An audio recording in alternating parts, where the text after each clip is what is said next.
अस्मत्गुरुसमारम्भां यतिशेखरमध्यमां लक्ष्मीवल्लभपर्यन्तां वन्दे गुरुपरम्पराम् ஆழ்வார்கள் வாழி அருளிச் செயல் வாழி தாழ்வாதுமில் குறவர்தாம் வாழி ஏகழ்வாறுமைய அவர்கள் உரைத்தவைகள்தாம் வாழி செய்யமறை தன்னுடனே சேர்ந்து.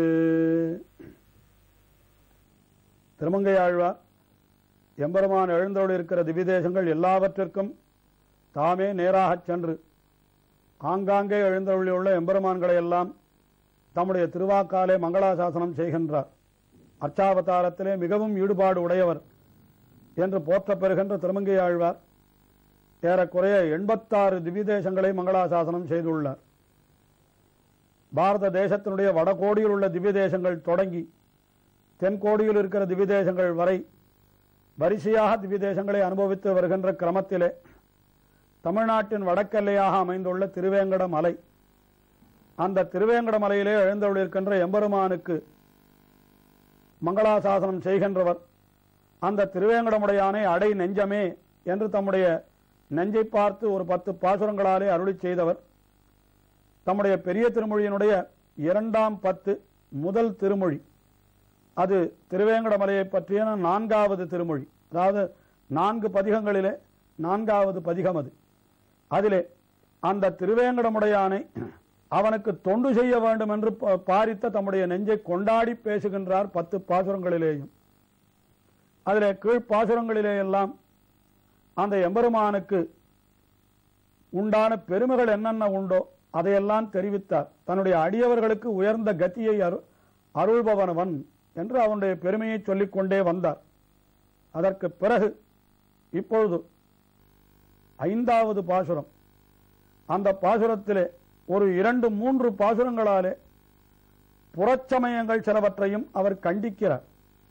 அதாவது வேதங்களை ஒப்புக்கொண்ட மதங்கள், வேதங்களை ஒப்புக்கொள்ளாத மதங்கள் என்று பல மதங்கள் அக்காலத்திலே இருந்தன. அதிலேயும் வேதங்களை ஒப்புக்கொள்ளாத மதங்களான பௌத்தம், சமணம் முதலான மதங்களை எல்லாம் இந்த வேதங்களை ஒப்புக்கொண்டவர்களான வைதிகர்கள் ஏற்றுக்கொள்ளவில்லை. அதுவும் ஆழ்வார்கள் காலத்திலே, இன்னும் நாயன்மார்கள் அவர்கள் இருந்த காலத்திலேயும் கூட இந்த சமண பௌத்த மதங்களை எல்லாம் எதிரிட்டு தங்களுடைய மதத்தை நிறுவ வேண்டிய நிலை அவர்களுக்கு இருந்தது. ஆகையினாலே அவர் இதே போலத்தான் தொண்டரடிப்புடி ஆழ்வாரும் கூட தம்முடைய திருமாலை என்கிற திவ்ய பிரபந்தத்திலே சில புறச்சமயங்களை கண்டித்திருக்கிறதை நாம் ஏற்கனவே பார்த்திருக்கிறோம். இங்கேயும் கூட ஒரு 3 பாசுரங்களாலே அந்த அவைதிக மதங்கள் பற்றி கூறி, அந்த மதங்களிலெல்லாம் செல்லாமல் நெஞ்சே நீ வைதிக மதத்திலே வந்தாய், திருவேங்கடமுடையானுக்கு தொண்டு செய்ய வேணும் என்று நீ இப்படி உன்னுடைய அபிப்பிராயத்தை கொண்டாயே, இது என்னுடைய பாக்கியம் அல்லவா என்று இப்படி அருளிச் செய்கின்றார். அதிலே முதல், அதாவது இந்த 3 பாசுரங்கள் என்று சொன்னோம். இந்த பதிகத்திலே, அதாவது திருமொழி 2ஆம் 10 முதல் பதிகத்திலே 5வது பாசுரம், அதிலே பௌத்த சமண மதங்களை பற்றி தெரிவிக்கின்றார். பொங்கு போதியம் பிண்டியம் உடை புத்தர் நோன்பியர் பள்ளி உள்ளுரை தங்கள் தேவரும் தாங்களுமேயாக என்னெஞ்சமென்பாய் எங்கும் வானவர் தானவர் நிறைந்தேத்தும் வேங்கடம் மேவி நின்னருள் அங்கநாயகர்க்கு இந்நடிமைத் தொழில் பூண்டாயே. பொங்கு போதி, போதி என்னால் பொங்கி கப்பும் கிளையுமாக இருக்கக்கூடிய போதி மரம் என்றால் அதுதான் அரச மரம். அந்த அரச மரத்தை முக்கியமாக கொண்டவர்கள் யார் என்றால் அவர்கள் பௌத்தர்கள். இந்த பௌத்தர்கள் என்பவர்கள் அந்த புத்தருக்கு அரச மரத்தடியிலே ஞானம் பிறந்தது என்று சொல்லுகின்றபடியினாலே அவர்கள் அரச மரத்தை முக்கியமாக கொண்டார்களாம்.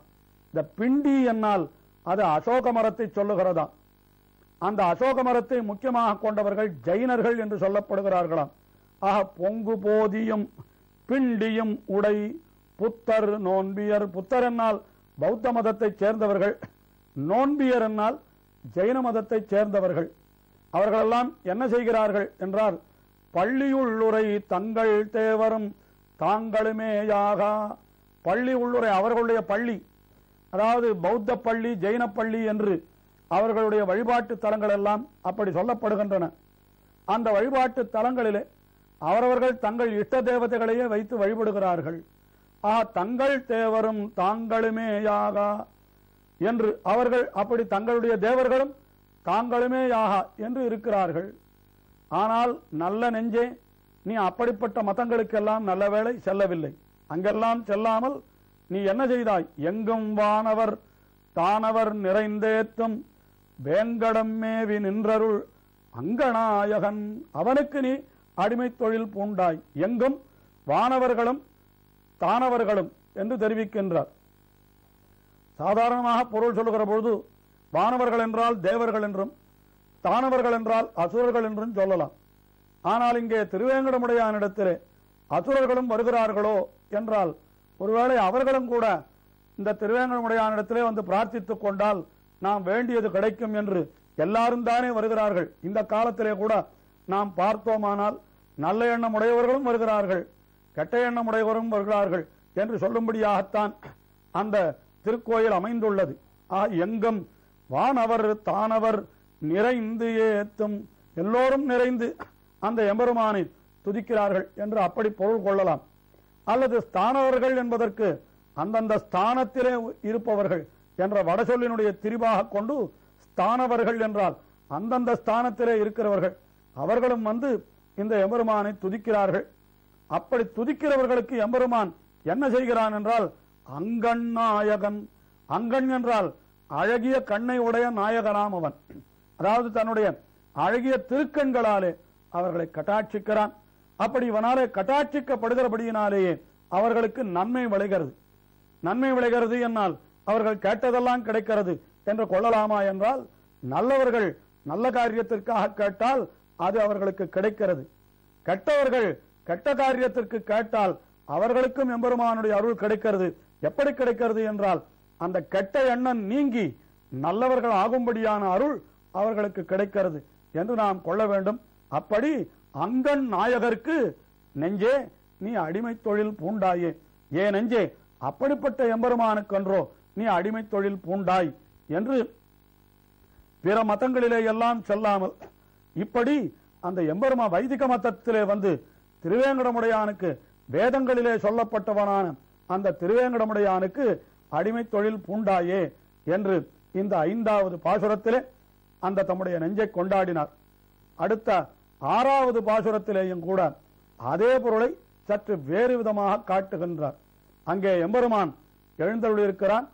அவனிடத்திலே போய் மற்ற மதங்களிலே சேராமல் அவனிடத்திலே வந்தாயே நெஞ்சே என்று மறுபடியும் அதே அர்த்தத்தை தெரிவிக்கின்றார். பரியாடையர் மட்டையர் சமன் தொண்டர்கள் மண்டியுண்டு பின்னரும் தமரும் தாங்களுமே தடிக்க என் நெஞ்சமென்பாய் கவரிமாக்கணம் சேரும் வேங்கடம் கோயில் கொண்ட கண்ணார் விசும்பிடை அமரநாயகர்க்கு இன்னடிமைத் தொழில் பூண்டாயே.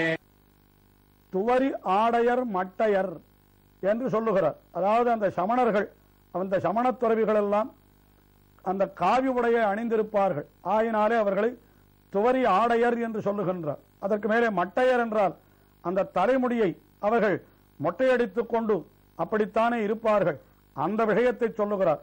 சமன் தொண்டர்கள் என்றால் அந்த சமண மதத்தைச் சேர்ந்தவர்களாம் அவர்கள்.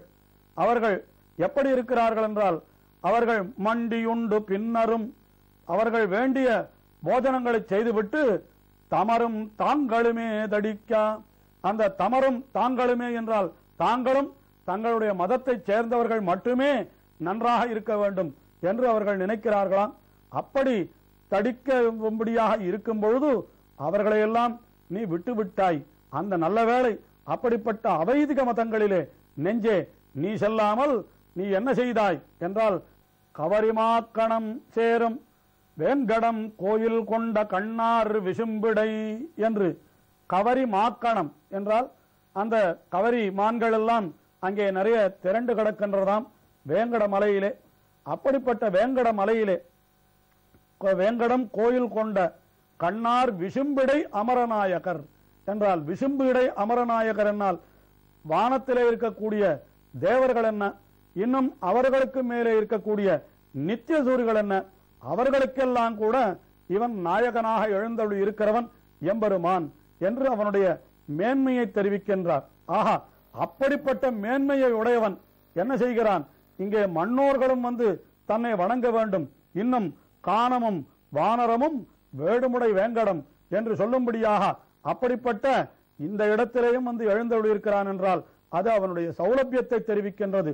ஆஹா, விசும்படை அமரநாயகன் என்பது அவனுடைய மேன்மையை தெரிவிக்கிறதாக அமைந்திருந்தால் அவன் இப்படி கவரிமாக்கணம் சேரும் வேங்கடம் என்று சொல்லும்படியாக இப்படிப்பட்ட அதாவது உயிரினங்கள் அவைகளும் கூட வந்து தன்னை தொழும்படியாக இருக்கக்கூடிய இடம் என்று சொல்லுகின்ற பொழுது அவன் எல்லாருக்கும் கண்ணாவான் என்றும் மண்ணோர் விண்ணோர்க்கு என்று நம்மாழ்வார் அருளி செய்கின்றார். அவன் மண்ணோர்க்கும் கண்ணாவான், விண்ணோர்க்கும் கண்ணாவான் என்று எல்லாருக்கும் தலைவனாக இருக்கிறான். அவனுக்கு வேண்டியவர்கள் வேண்டாதவர்கள் என்று கிடையாது.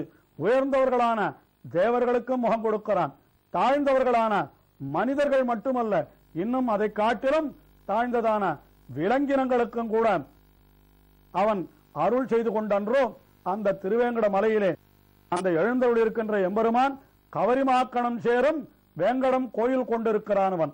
அவன் எப்படிப்பட்டவன் என்றால் அவன் அமர நாயகன் என்று அந்த அமரர்களுக்கும் நாயகனாய் எழுந்தருள் இருக்கிறான்.